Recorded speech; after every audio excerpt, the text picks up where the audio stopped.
For perimeter defenders, if you had put a percentage on it, what's more valuable, team defense or on ball defense? On ball. Team. Well, I actually, mean, it depends on the yeah, it defensive depends. It side. depends on the. I think it depends on what's around you. But Yeah. I think, I mean, the easiest way to say it is there's only one ball, so only one person has the ball at a time. Whereas there's going to be four people without it. So if you can defend the four people without the ball, you're probably doing more collective value. But I think it depends. I think there's a limit to how effective a guard can be in terms of off-ball defense. I think the peak of what you can do as a guard off the ball is like maybe what a Drew Holiday is doing this season. Anyone else who I'm thinking who I might be catching a blank on, but like No, that's why I expanded it those to type of guards, yeah, perimeter. those type of guards defensively, I think there's a limit. But if you're like 6'7", 6'8", wing defenders, Herb Jones types, Jaden McDaniels, SGA types. I think off-ball defense can be more valuable. You're gonna need an on-ball defender, and with the way the NBA is now with switching, do you consider switching to be on-ball or off-ball defense? It depends on your scheme because to do it properly, some teams pre-switch off ball. Some people switch off ball. So it's like Expecting to it pick depends on the later scheme. on. Like Yeah.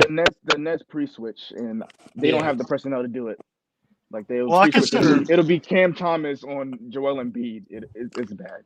Yeah, It's- like for me, like how defense is a lot of scheme too. Like there's a lot of Yeah. defenders who are in schemes that just aren't beneficial to them. Like Brook Lopez earlier this year when he was being asked to play a lot higher and play some aggressive form of defense, wasn't working. You put him in drop, he looks better. Now he's still slow, like a lot slower than he has been Really in slow. previous years. So there's still concerns, but you can look better if the scheme fits you. And I think that's why I struggle gauging defense, like in terms of how good I think a player is, especially when I see them go from one situation to another and they look drastically different. Is that because they got worse or because they're asked to do different things? I don't know what I do with that. But I think generally speaking, I think off-ball defense is more valuable. A lot of it is a lot of players can be elevated because of their off-ball defense. I think you said is switching off-ball or on-ball. A lot of it is communication because your teammates, like you said, some players can look better in one situation and worse in the other. It may be the simple fact that a lot of their teammates are not calling out the right, like if it's on the left side or the right side. So you might be having trouble with that.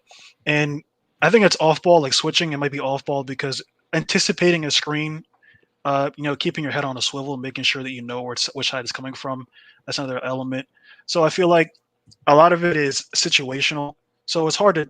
That's why I feel like on-ball defense is the easiest to gauge because just being able to look at a player's hips, keep their hands in the right spots and make sure that you stay in front of them, move your feet in the right way.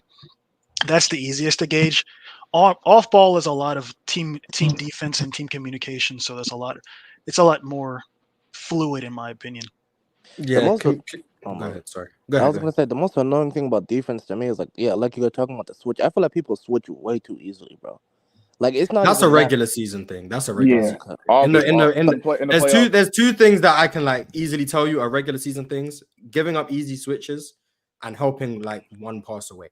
Those things die out in the playoffs. Like not to harp on Tyrese Maxey, but when Embiid posts up and they just help of Tyrese Maxey one pass away, that's not gonna happen in the playoffs. That double's gonna come. I see them. That's not gonna happen. They're not gonna see them.